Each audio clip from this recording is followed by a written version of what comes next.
अस्सलाम वालेकुम नाज़रीन। अज सुबह सुबह उठे हैं तो हम गां चो रहे हैं चली हुई है चाह पीवांगे तो जुमे तो नागा किया इंशाअल्लाह ताला बाफजले खुदा जुम्मा पढ़ांगे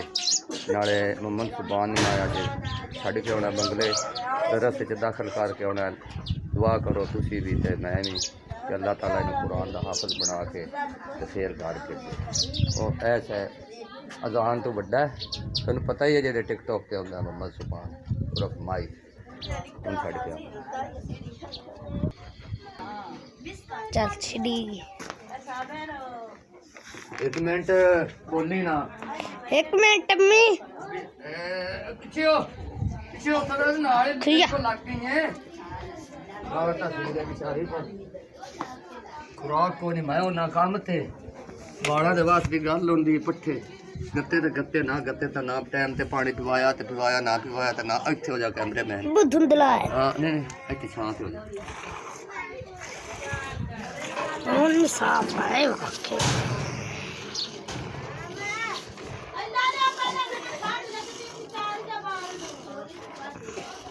इन्होंने अंडा तो उबाल के दे इन्होंने ठंड हो गई तो बुखार होया पै रही मैनू भी ते सुबान नू भी फजान हां फिजान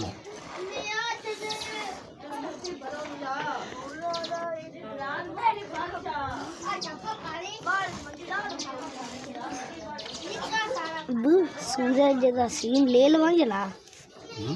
सूरज दा ना क्यों नहीं अच्छा चलो नहीं जल्दी पिए ना जल्दी पिए हाँ हाँ सही है मुँह खा थोड़ा जा तू खाडे ले होके साइड पे होना ना वो उत्थे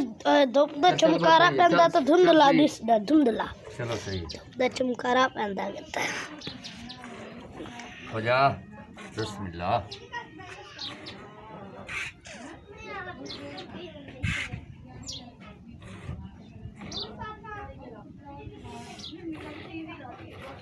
अच्छा उंगलियां अच्छा पतंग चिब्बा के मारदा इंजन दिखा ब्रेक कर ले भी माशाल्लाह दारा कड्डियां आईयां ने बच्चे मल्लू जब तू आ फड़ ना आ दुध फड़ आ लो फड़ दुध तू बाज जाना वो तो निचोड़ के चोले तू बाज जा तू एक मंडली भरे ना नंदे उन्हीं कर अद्धी इंच उन्होंने तो 2 किलो घट दुधियां का तो बकाया रख लो जो रात वाला तुम इस्तेमाल कर लिया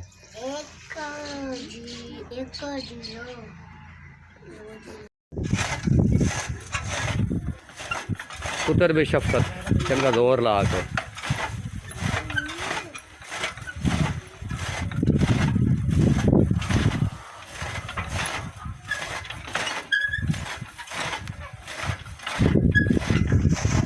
ये आज वल्ली लिया ने आलूआं दी जा ते विच पराली खा लिया सैन चलो ठीक